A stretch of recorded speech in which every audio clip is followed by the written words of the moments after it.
Buddy. I know. We're not normally live on a Tuesday, and then Maria and I weren't live last night, but we will be live later this week. But for now, welcome back. I'm joined with our good brother, Irvin Burton of the Tiger Crane Academy out of Santa Clara, Clarita.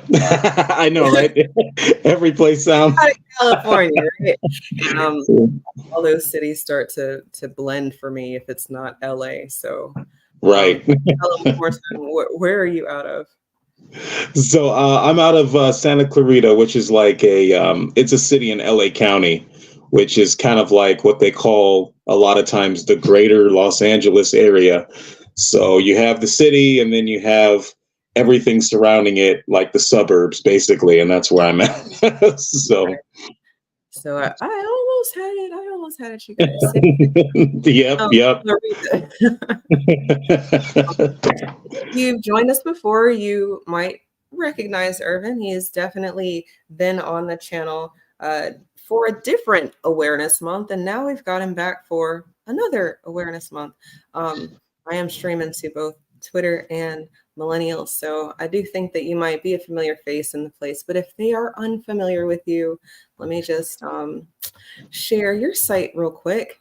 If you are into fitness or health or getting your life together, having training for everybody, see, it's right there. It's super simple. It's right there on the damn website. So that's right. If you get a chance, I think you also offer like one-on-one virtual as well, right?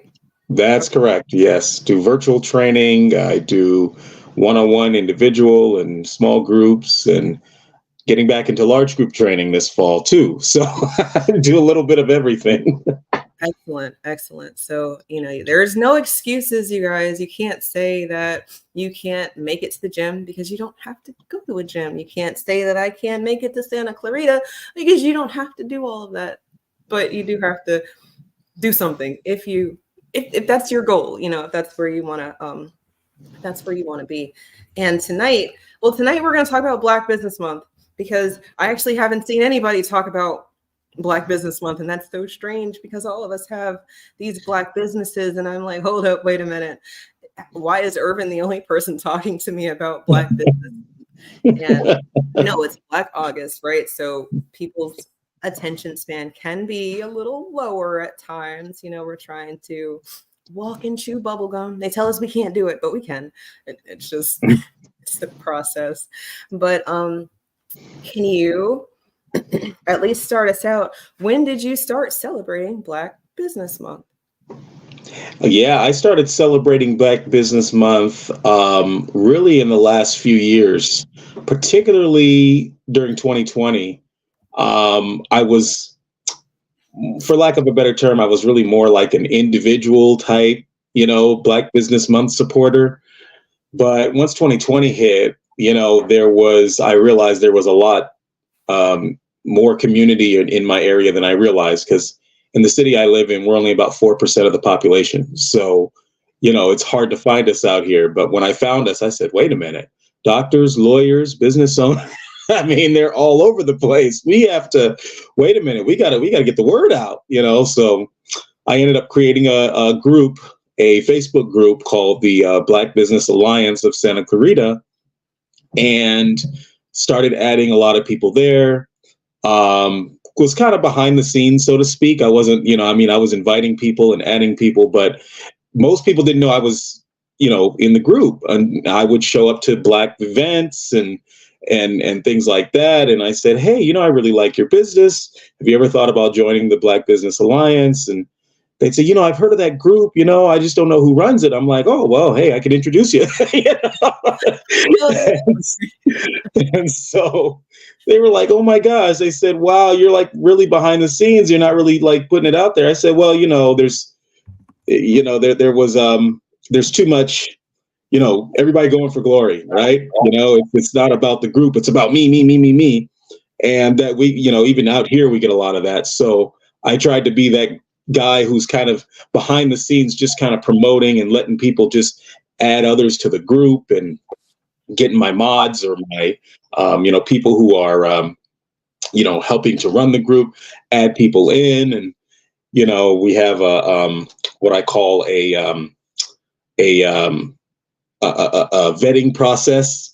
You know what I mean? Because we want to make sure that the rhetoric is blackity, black, black, black, black, black, because, we still have some of those people, minorities, people of color, black and brown. I'm like, no, no, no, no, no, no, no, no, no, no. It's black. You got to be black, and you have to have a black-owned business to be part of this group. Plain and simple. Like and that. so, yes.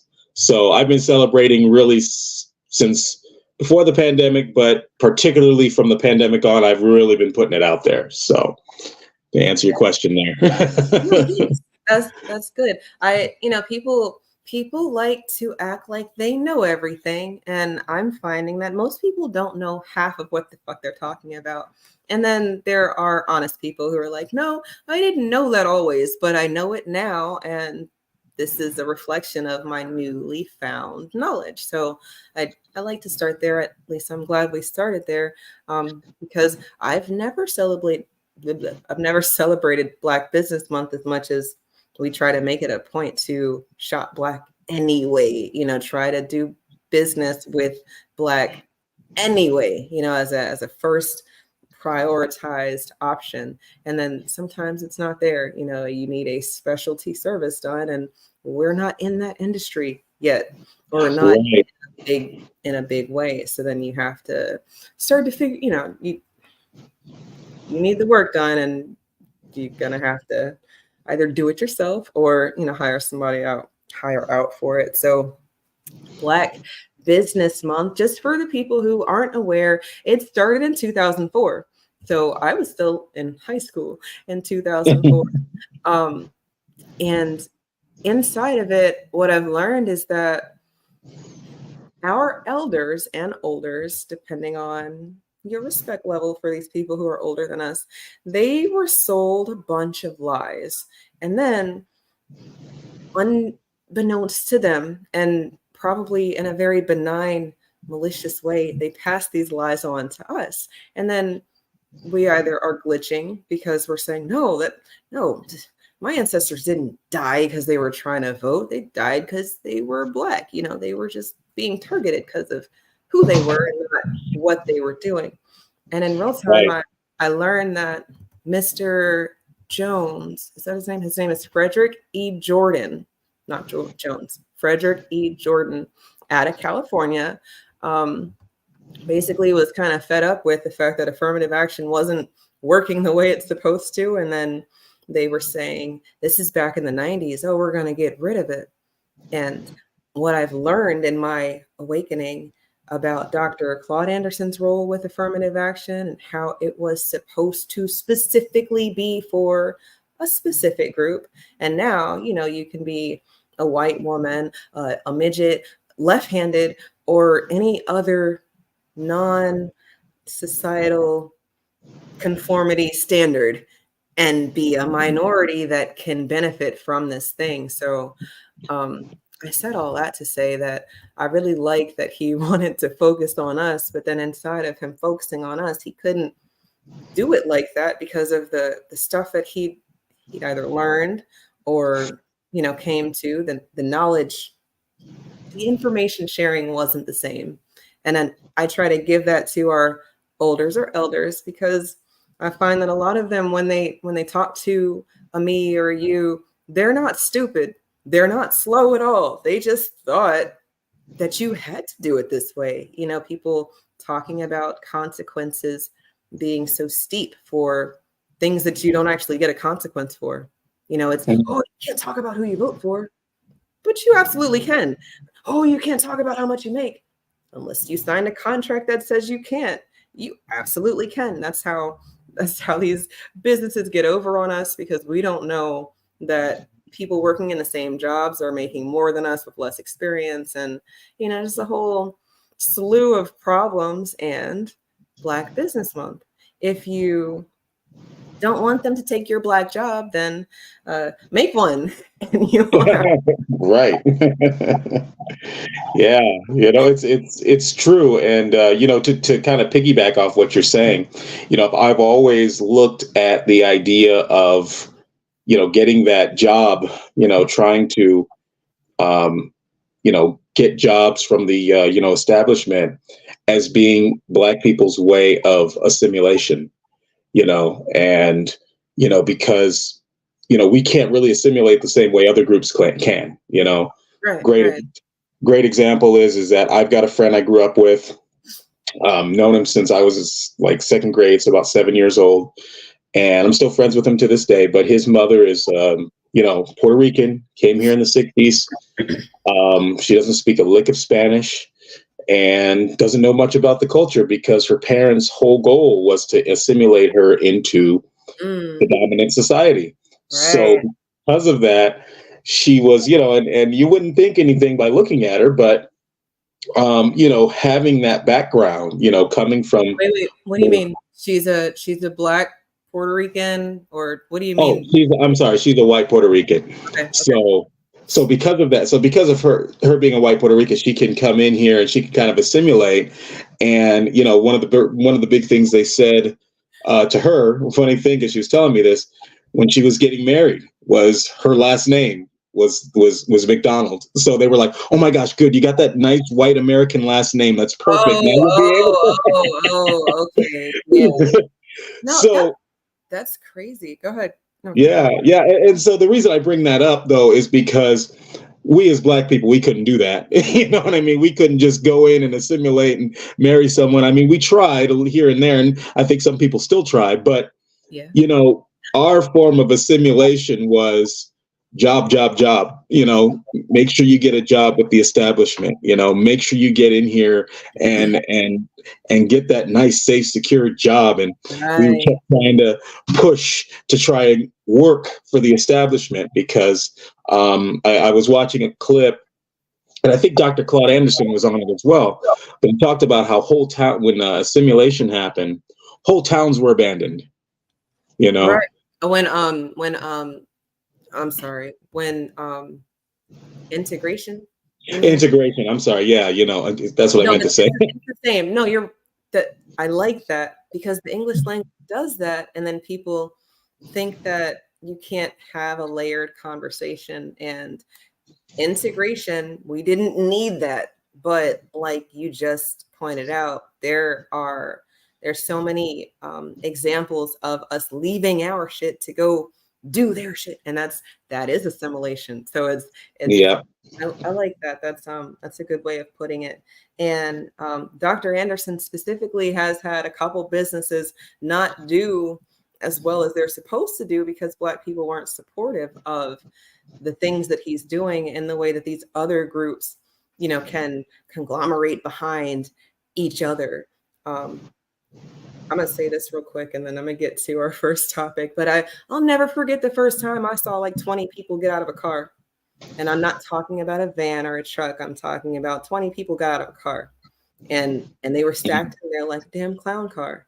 And they all had accents and all were looking to work on somebody's land for pennies on the dollar, because you'll accept something like that if you're not supposed to be here. And I try not to be mean. I'm just trying to present the information, right? So Right. how you want to feel about it, I'll never forget the first time I saw 20 people get out the car. And Irvin, it wasn't 20 people, but it was more than 10 people. There was more than 10 people in this car. And I was like, where did they fit? How are they all in there like that? And man, these people will stack on top of each other to get over. Right. That shit, it amazes me now. It blew my mind then. But let's start it off with college. Both of us. Oh, actually, I don't know. Are you a college graduate? That's the thing. Yes, I am. Okay, so we're both college graduates. And Yeah. did you go to an HBCU? No, I did not. Okay, my undergrad, I didn't go to an HBCU. I have a master's. I did go to an HBCU for that. So do you have past a undergrad, or is that where you stopped? No. Funny thing, I actually did community college, Okay. but I actually studied 3 subjects while I was there. Okay. And those 3 subjects, it kind of helped me. They did help me, mind you, but there were certain aspects that I learned out in the field that they didn't prepare me for.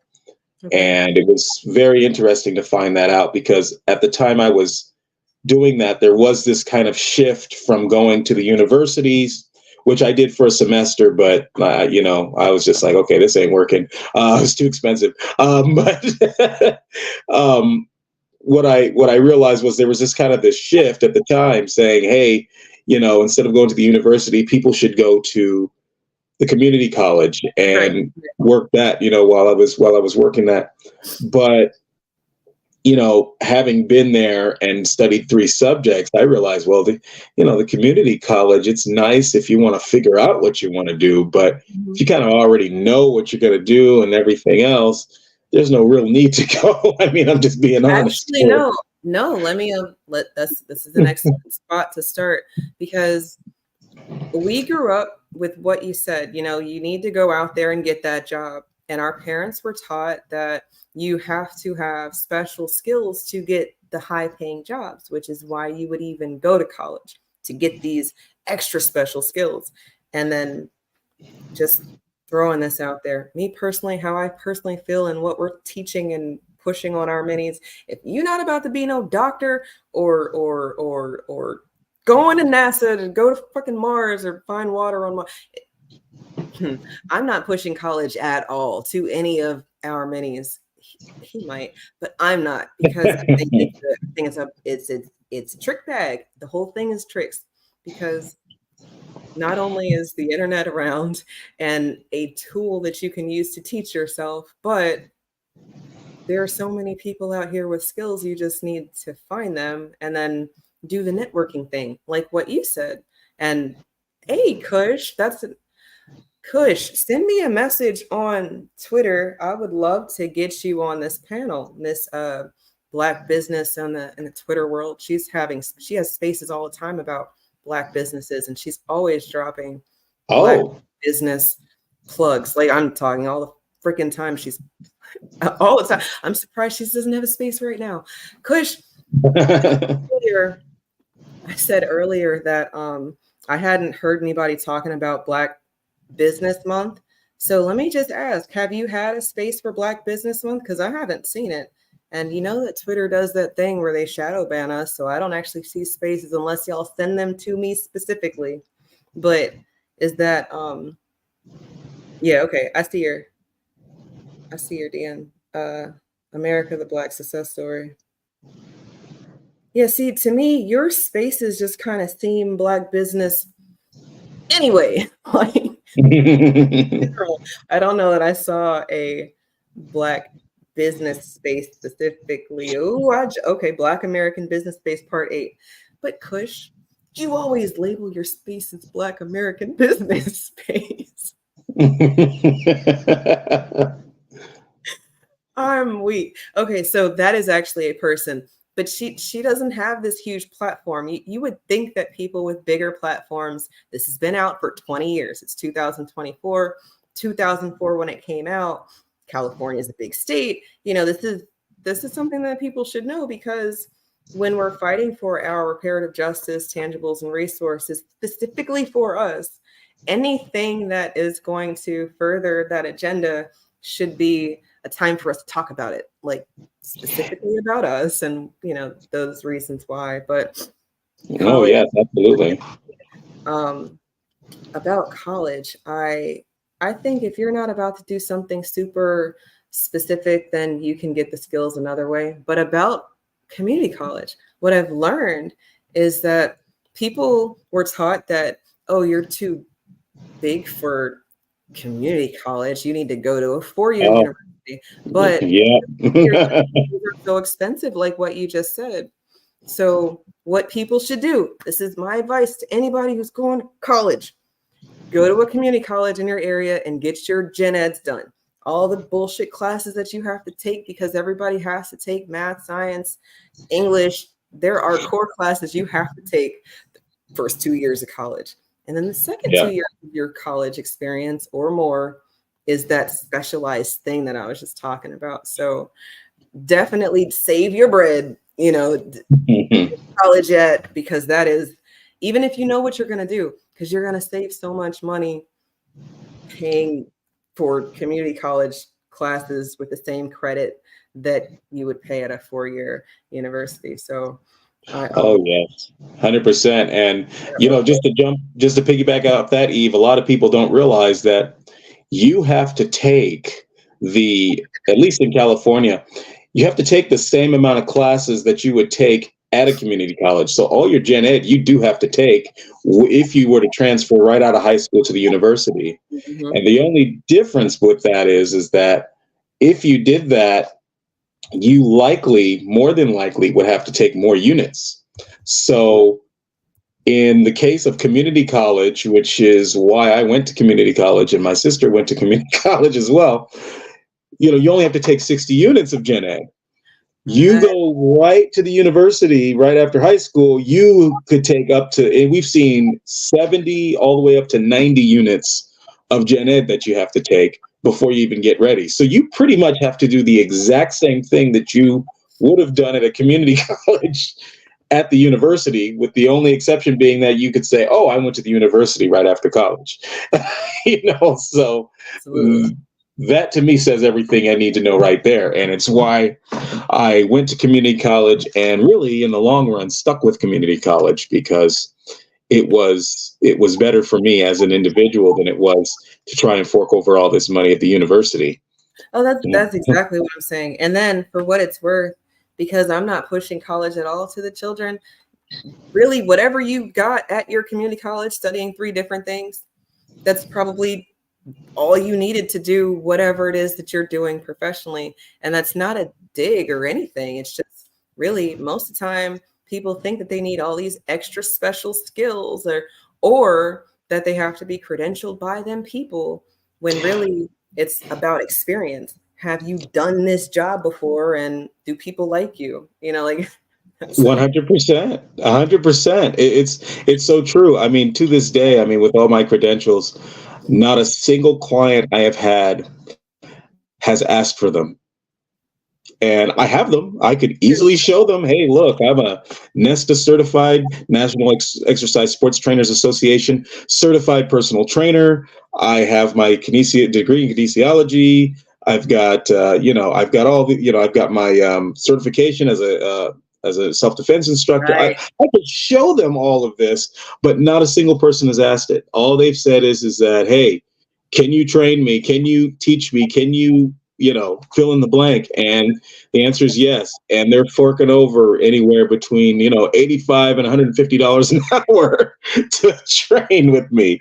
So you hit the nail on the head with that. It's so true. It's so true. Like, people keep thinking they got to get more credentials, but people don't care about your credentials per se. What they care about is, can you get them to where they want to be? And for me, the answer was yes, so. Especially in a service-based industry like that, a lot of us, I'm just going to include myself because it was me, but it's not me anymore. A lot of us are consumer employees. You're working for a place that sells things that people buy, not necessarily a service. And then the other half of us is in a service industry, whether you're a public servant, a waitress, a beautician, a trainer, a teacher, a doctor. These are all service industries. So you're paying for the service, not for a product per se. And then inside of that, it's a wonderful web that we weave as Black people in this country, because they want us to be a permanent underclass. They want us to buy shit all the time. They don't want to pay us to buy the things. We actually stimulate the economy every time we have a boost in our wallets, but they don't actually want to do that. It's just like a trickle down effect that happens to, they know what's going to happen and they just don't like it. So right. Right. And I sent the invite to our good sister Kush on Twitter. She's actually joined us right now, and I know we're not planning to talk super long, but because she does these business spaces all the time, and I do talk a little bit of shit, not about you, just in general. I just like, I don't see anybody talking about this. And I wasn't talking about you, Kush. I just meant people with 20,000 or more subs. I haven't seen anybody talking about Black Business Month, but it could just be the algo, right? Maybe I'm just not seeing productive, constructive Black spaces because Elon Musk is a hater. So, Kush, are you there? Can you hear me? I am. Can you hear me? I can. Welcome. Thank you for accepting the invite. We're not going to be on here too long, but I want to give you your credit, like I said, because you do these things in general. You know, people should be buying Black. They should know about the products that are out there. Do you want to, well, anything that you wanted to offer to our conversation, but specifically let people know what you do so that they can go follow you on Twitter so that they can stay in the know about Black businesses that we can be supporting? Yeah, no problem. So, it's funny. I actually just did an interview today with another Black business. I'll be posting that too. So listen, my whole entire point is doing Black businesses. So we host a Black American business space, kind of starting to get into the ring of doing it monthly, right? Right now, the next Black American business space, we're on part 8 of this journey, and this journey Mm. is going to be about Second Amendment rights and the racist gun laws that we face here in America as Black folks, right? And we're always going to, of course, highlight some Black American entrepreneurs. The entire point of the Black American business space is to have honest conversation that relates to us as Black Americans. And then we basically do our best to practice group economics. That was one of the biggest things that Dr. Claude Anderson talked about and was big about. So if I'm going to sit up here and say I love Dr. Claude Anderson, one of the best ways for me to say that I love him is and show appreciation for the work that he's done is to do my best to use Twitter to implement that and to show that and really get it out there in the world of Black Americans practicing economics. We also actually I have a space coming up September 2nd, asking the questions: what do Black businesses need to be successful? We do have honest conversation in general. We do talk about a little bit of politics. We recently just got done not too long ago talking about part 3 of Boule America versus Black America. All these things Mm. affect us in a community. You got people come out of the woodwork. You got entertainers, comedians, and everybody else are now coming out of the woodwork. But when Black Americans say we want reparations, nobody's there to be found, and it's a ghost town. So For we sure. gotta wake stuff like that up, and that's the entire point. And I also have a YouTube now, y'all. I have a YouTube. Lord have mercy, I have a YouTube. Plug your channel in the chat, Kush, if you can. Go on your YouTube and then comment in the chat, and then I will put it in the description of this channel, in the video of, y'all know what I'm trying to say, right? I'll put your link to your channel in the description of this video because I love what you do. And look, it doesn't mean that you have to support every business that she's interviewed at all. Like you could just because it's Black, but y'all really got to get off that. A big thing for me is that we've been conditioned to just throw our money at bad service. You remember I talked to you about, we got consumers and then you got service. And then inside of that, we will take shitty service, we will take bad products. And then when it's a Black business, you can't fuck up at all, at all, at all, at all. Mm. Will get the red A of being an asshole. No, but you will definitely get this like rain cloud over you. So it's it okay. I see it. Wake and bake with Kush. Okay, Kush, that's fine. I like no, but I really like what it is that you do. So I'm glad you stopped through tonight so that you could share it with the audience just in case they are unfamiliar with the fact that it is out there. And to my main point about nobody's talking. No, the people who have the biggest audience, they talk about the things that they talk about. And then if I don't see it, then I'm gonna talk about it. So I'm appreciative of Irvin bringing up Black Business Month in August to me to give us an opportunity to have this conversation. And then Irvin, uh, you should probably get interviewed by Kush. Are you on Twitter? I am, yes. I'm on Twitter. I don't use it as often as I should, but I'm definitely on it. Definitely on it. Well, I don't know if that's something that can happen, Kush, but I think that that's a Black Of course. business owner that I think that's self-defense and fitness. Y'all know that that's been a very big thing for me because you got people out here beating bitches with barbells, and then I'm in the kidnappable range, so I gotta be able to defend myself when I go run early in the morning when I'm not supposed to. So Ooh. to have people that look like us that want us to win being the instructors, and I think that that's really cool. So uh, Kush, I think maybe that's something you could do if you wanted to. But thank you for dropping through and sharing about your spaces with us so we can get more people involved. You Yes. can stay around if you want to, or you can, whatever you want to do. But Irvin and I had a little agenda that we were going off of. And Mhm. when I saw you in the chat, I was like, no, actually, we need to get this done because the real reason Black employment is low is because y'all are too skilled right now. But then you don't want to go make that Black job because maybe you were told that there's so much paperwork. It's just so daunting. You can't do these things and you got to hire somebody to do this and do that. And did you have that experience, Irvin, when you started your business? Or is it just me? I mean, that was one of the big things that I did have. I did have a lot of, I would say, there was just this ideology in my industries in and of themselves that they were just pushing this huge business model on us that really was more than most people could handle, and it made sense to me why most people gave up. It's crazy. And I've mentioned this on the channel before. As a personal trainer, 80% of them quit within the first 2 years. Mhm. And one of the big bombardments that they get is, hey, teach group classes, because if you teach group classes, you're going to make all this money and you're going to do this, that, and the other. And I tried for years to get group classes together at the time. And all I could say is that has a lot of problems and it can be messy to try and run.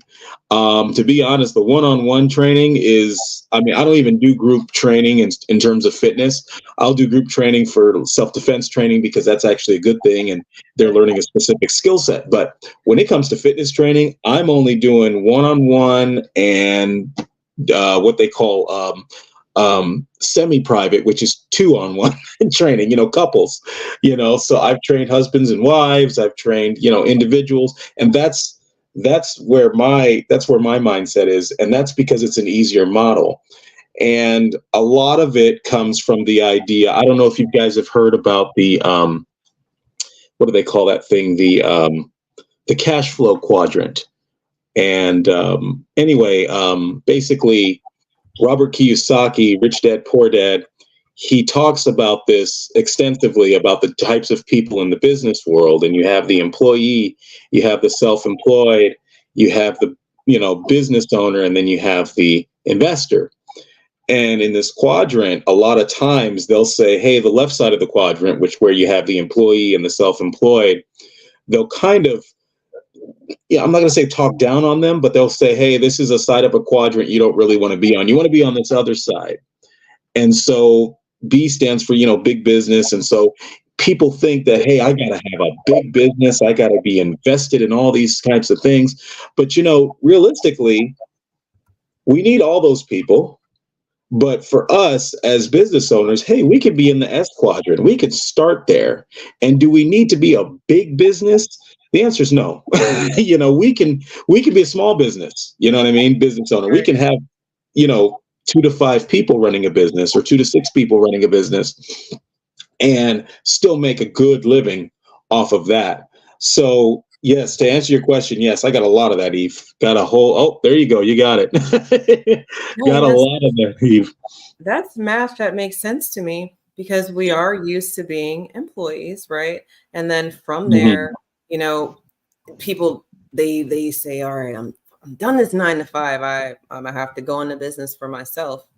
So easy drop to self-employment, but then you gotta hire help, so then an easy jump to business owner, but actually it's not an easy jump to go manage people. It's a lot easier to manage ourselves. And then really it's a lot easier to work for somebody if we're being honest about Right. Yeah. responsibility and like how quick you can make these decisions and then end up back at a 9 to 5 because it didn't work out the way you wanted it to. You weren't prepared, you weren't ready, you didn't have all the information or whatever. COVID shit. I didn't mean to say that. The experiments in 2020 happened and a lot of people lost their jobs. So they had to get creative. They dropped right into that self-employed category. And then people who businesses thrived and flourished, they needed help. But again, it is very hard to go from 1 to 5 for the same reason that it's hard to train a group of people who want to be fit versus people who want to defend themselves. Absolutely. Type of thing, but it's not. So I'm glad you brought this principle up so people can have an image in their head. I think I'm a visual person, so I like to see things like this versus just hearing it. But I know some of y'all can just hear it and just go with it. But for Black Americans, because we are supposed to be this permanent underclass forever and ever, we are supposed to be perpetual consumers. We're not supposed to move away from the employee section.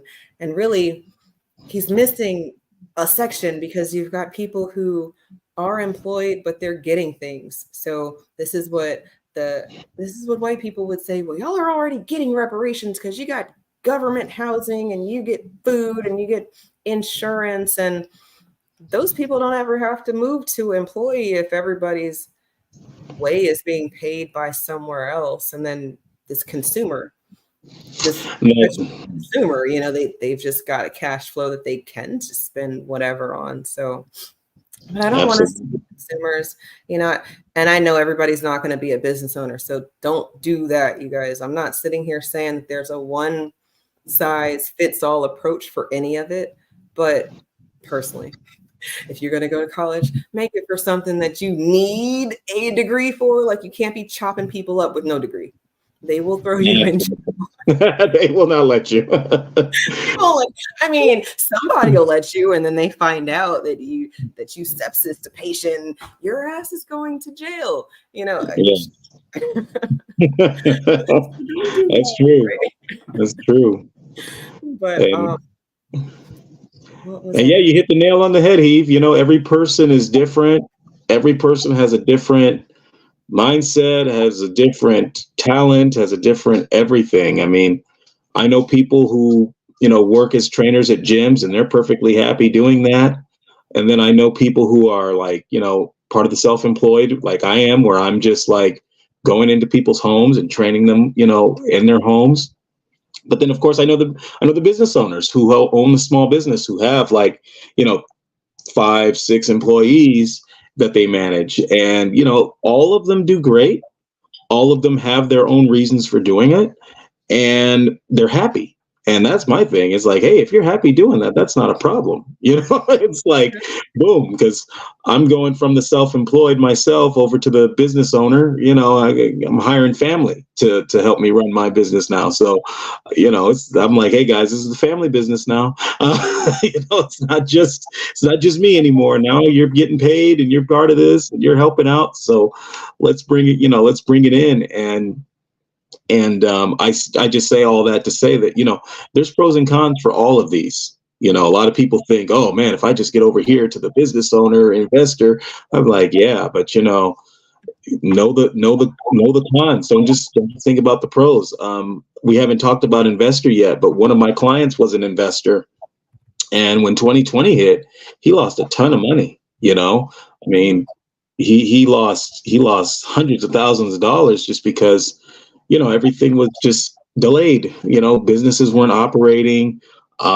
People weren't really paying for stuff aside from, you know, hand sanitizer and toilet paper. But, you know, we all remember those people, right? But aside from those, I mean, yeah, he had to quit training with me because all his money was gone. So there's risk no matter where you go. The reward is great. He was a client of mine for 8 years, but at the same time, it can be rough for a lot of people. So you just got to figure out what you're willing to risk in the long run to be able to get there. And, that could mean simply, hey, I'm going to give this a shot and see if it works. And then if it doesn't, I'm just going to go back to where I was, where I was before. And, that's what I did in terms of fitness. I said, hey, I tried to do the whole group training thing, but it just wasn't my cup of tea. I worked for a few places just to see what it was like. And I said, screw this. This is nothing against the people who do group training. If you do a boot camp or you go to a boot camp or you do whatever, hey, more power to you. I'm sure that it's great. I've never really met a bad trainer, but at the same time, I'm all like, hey, this is not my cup of tea. I'm going to train people one-to-one. Or if I do a group training, it's going to be teaching self-defense or martial arts or something along those lines. So, yeah. Makes sense.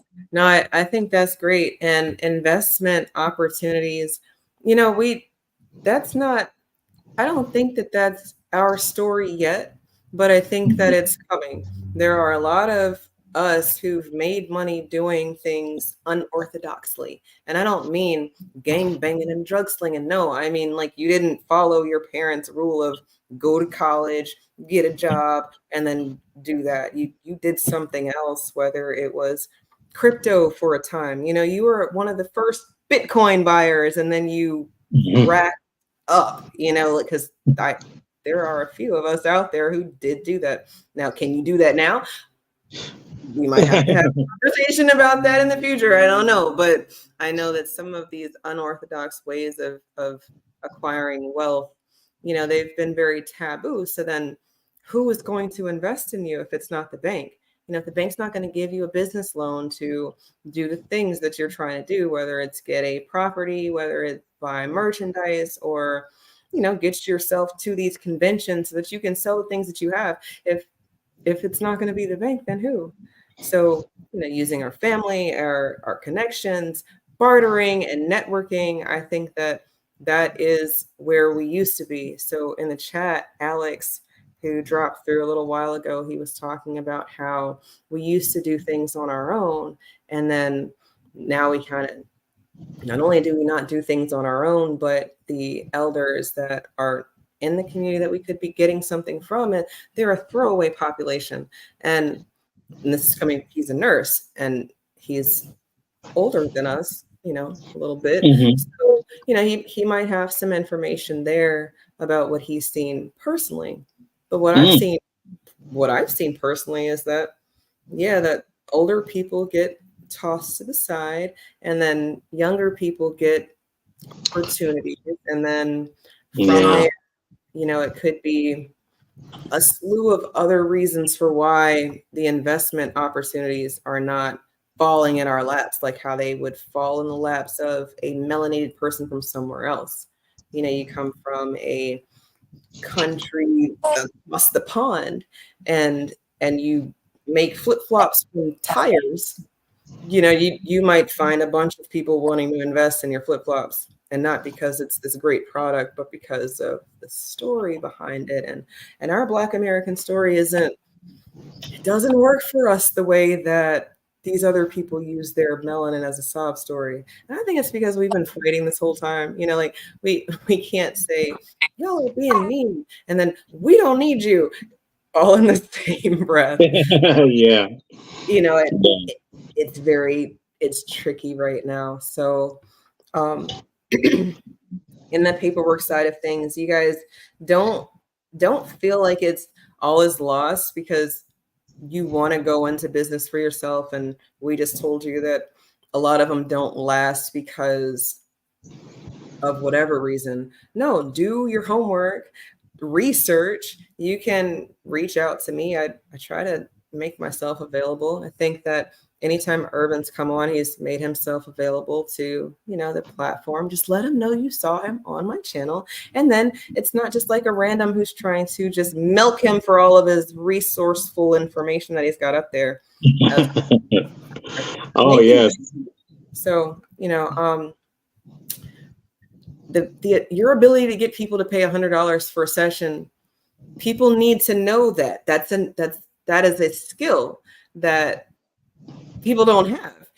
and they might have a service that people need and they don't know how to sell themselves. So Irvin, can you impart that gem on us for how best to make a price point that is competitive, that's going to make you want to keep doing this? Because if you were at $20 a session, I don't think you'd want to do this anymore. You'd be like, I got too many clients, I'm spread thin. Or you'd be like, this isn't enough money for the work that I'm giving out to these people. So how do you manage there? Yeah, it's funny you should bring that up, Eve, because honestly, it's one of those things. A lot of people, they're scared to give that pricing point. And I theorize that the reason that is because most people, they're looking at things from their own bank accounts. And because of that, we're thinking, $100 an hour is a lot to most people, and we're looking at it from the standpoint of, hey, our bank account is, let's just say, minimum wage. I don't know what it is over there where you guys are, but in California, minimum wage is, I think, it's just went up to like $20 or $21 an hour. And $21 an hour? Are you fucking serious? No. Minimum wage over here just got off of $7 like a couple years ago. Like they might be making 15, maybe, but I don't work for people, so I have no clue. But I know that it was $7.25 not even 10 years ago, 5 years ago. Oh wow! Easy over, but the cost of living here is a lot cheaper than California, so maybe. But shit, $21 an hour? Shit, that's crazy. Oh yeah. And that was, and it was 15 about 3 years ago. So I mean, it just moved up recently. So yeah, we're at $20 an hour now as minimum wage. And all I can say is that that's where most people are thinking. They're thinking, hey, minimum wage, $20 an hour, so $100 is a lot to ask for somebody. Yeah, that's 5 hours of somebody's life or more if you live over here where I do. Exactly. And one of the things I learned from my coach early on was, he told me day one, he said, if you're going to survive in this industry, you're going to have to cater to who make large sums of money. So basically, you're going to have to go with those people who are either have the high paying jobs or the high paying businesses and things like that. So we're talking, he told me straight up, we're talking doctors, lawyers, business owners, dentists, people like that who have this large amount of money that they can spare each month, because at the end of the day, he said, those people are not going to be concerned with price. They're going to be concerned with value. And so if you're a lawyer and you're making $400 an hour, right? $100 an hour. I mean, that's not even an hour of your time. That's like 20 minutes. And then right? Benefit from what you just said. No, that's an excellent point. Yep. So I mean, it's just the truth, and that's where I go. And what's interesting about that is that not only do these people who have this kind of money work with you, and work with you because of the value, they also work with you for long periods of time. So you don't have to worry about replacing them on a regular basis. Like I said, I had my guy for 8 years, before he had problems in the stock market, and beyond that, you have that. That's one of those unorthodox ways of making money, you guys. So that's exactly an example of what we just talked about. Thank you for bringing that back home. Go ahead. Right, exactly. So there's that, and then the other half is that they're going to tell all their friends and family. So it's like you don't even really have to do all that much marketing. And so for the people listening who may look at personal training as kind of a side thing, or maybe it's not like a real career, I always tell people, I say, personal training at 15 clients, at most 15 clients who meet with you 2 to 3 times a week. That is all you need to be successful. Let's do the math on that. 15 clients at $100 an hour is $100 a week. And then you see them every week. Every week, 2 to 3 times a week. 3 times a week. Oh my God. Right. So that's 150 times 3, which is what, 450. Yeah. And then 450 times 4 is, I don't know, let's calculator. That's $1,800 a month with 15 clients. And you're only seeing these people for 30 minutes, an hour, maybe. That's Yep, not I'm seeing every them. day or anything like that. That's making your own schedule. You guys, we Yeah, might have and it's actually and you know it's actually more money than that. Believe it or not, I no, mean, I do. I yeah, get it because your industry specifically is a feel good industry. You can make people look yes, good, feel good. So they're going to want to give you money. And I think if more of us think about our services and products as a feel good industry, then you're going to be able to exude that to your consumers that, hey, this is whatever it is I'm about to give you, these candles, these t-shirts, this hairstyle, or whatever it is that you have figured out for your black job, you're going to feel good after shopping with me. And oh they're going yes, to give you money. It's so strange.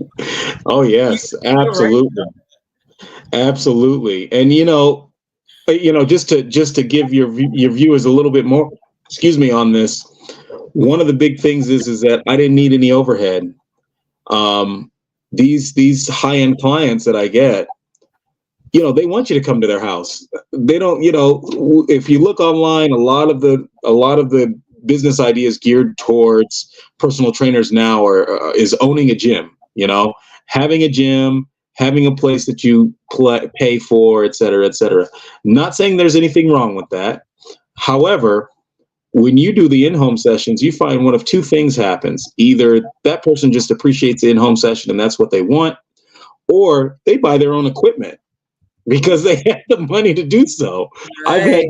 I've had plenty of clients do that. I'll come one day just to work out and I bring all my equipment. I'm like, hey, what did you do? He's like, yeah. Was this the stuff you were talking about last week? I went and bought it. I'm like, well, yes, I'm just surprised That's great.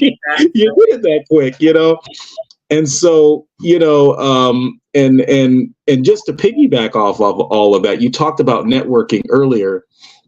Networking is huge. And as a personal trainer, it's even bigger for me because it's such a personal business. It's such a, because yeah, I'm working people out, but I'm also playing the role of therapist from time to time. There's a great meme. I know it'll pop up on one of my memories, but I have it on Instagram, and it shows what a personal trainer does, and it says, hey, what society thinks I do, what my mom thinks I do, what I think I do, and then what I really do. And what's interesting is that when they say what you really do as a personal trainer, they have you sitting in the therapist chair with a pen and the glasses on, looking down at a piece of paper. And it's so true. I know things about some of my clients that just most people don't know. Most people will never know, just simply because I see them that often. Sometimes I know things about them I don't want to know, So I'm just like, oh, okay, well, as long as your money's clear in the bank, I'm cool. But what I want to talk about is that whole idea of networking and things, because as a trainer, one of the things I do is I network a lot, and as somebody who networks a lot, I go in and I work with people who have my customers, which is the best way to network. The networking thing is all about networking with people who have your customers. So when I go out, I work with people who have complementary businesses that cater to people who would be interested in personal training. So in my case, the examples would be massage therapists, chiropractors, hair salon owners, nail salon owners, tanning salon owners, real estate agents. Being an in-home trainer, it's great because now I have somebody who can, refer me and say, hey, this guy's an in-home trainer. He comes, I just sold you a home. Here's some information of one of the trainers that I work with. And even some of the high-end car dealerships, like Lexus and Land Rover and BMW and places like that. And I actually reached out to the Porsche dealership in my area myself, because anybody who can afford those types of things, those types of what I call luxuries, typically can afford training. So it's easy for me it's an easy sell. I don't have to think about like, oh, can this person afford $100 an hour? It's like, oh no, this person can absolutely afford $100 an hour. Absolutely. And oh, I'm sorry to cut you off, but the last thing I want to say on that is that the biggest thing is for me has been the bartering. And I think that's something that a lot of people don't realize is so important, because as the old saying goes, out of sight, out of mind.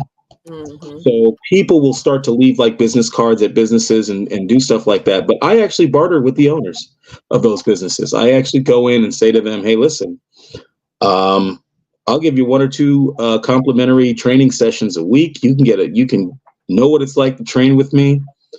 And all you have to do is hand out these postcards to your customers.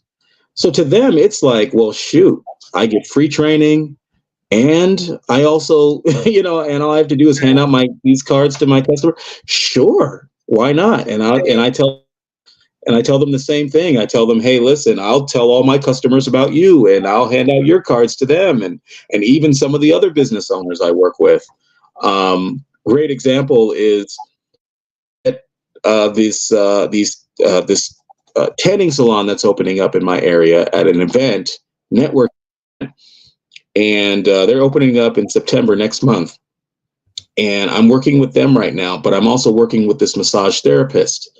And so I'm bartering with them. They're giving me, one of them, the massage therapist is giving me a massage in exchange for training.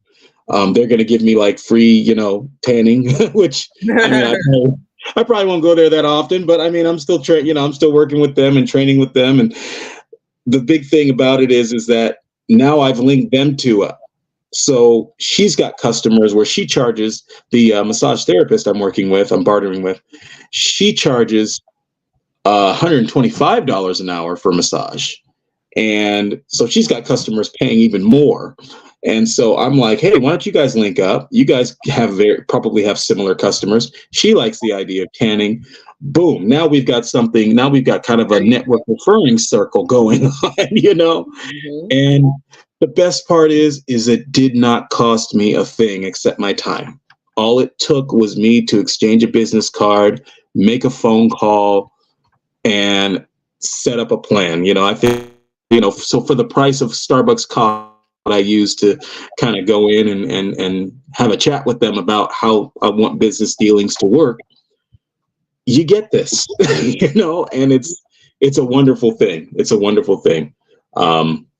Yeah, but I'm sorry, go ahead. Yeah, I just get on my soapbox there because I love it.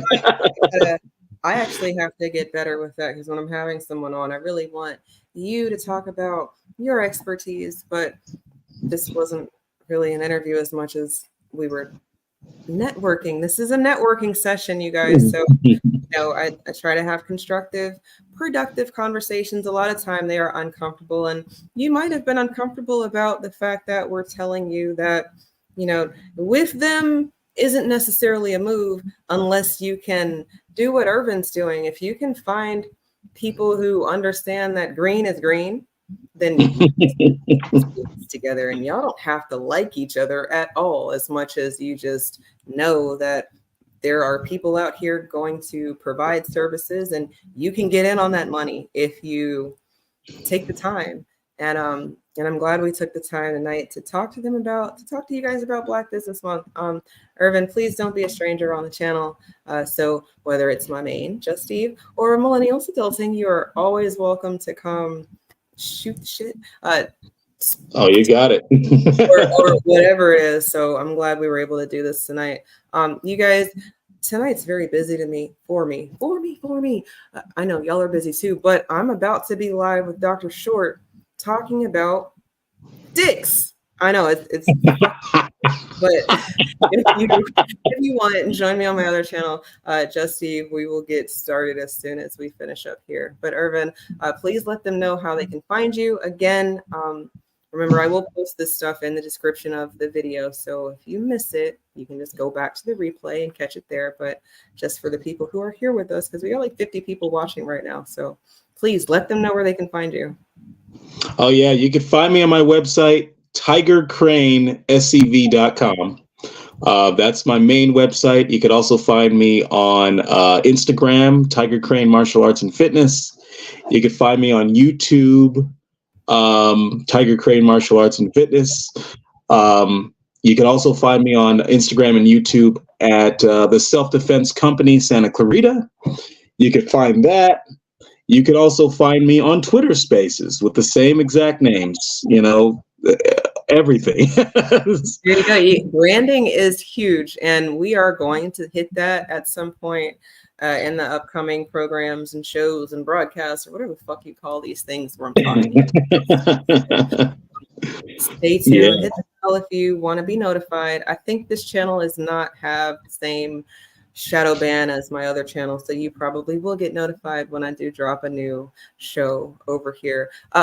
And for what it's worth, because me and Marie are on a new schedule, we will be back on Thursday on this channel, and you guys are not going to want to miss that conversation. Until next time, y'all have a good night. All right. Have a good night, folks.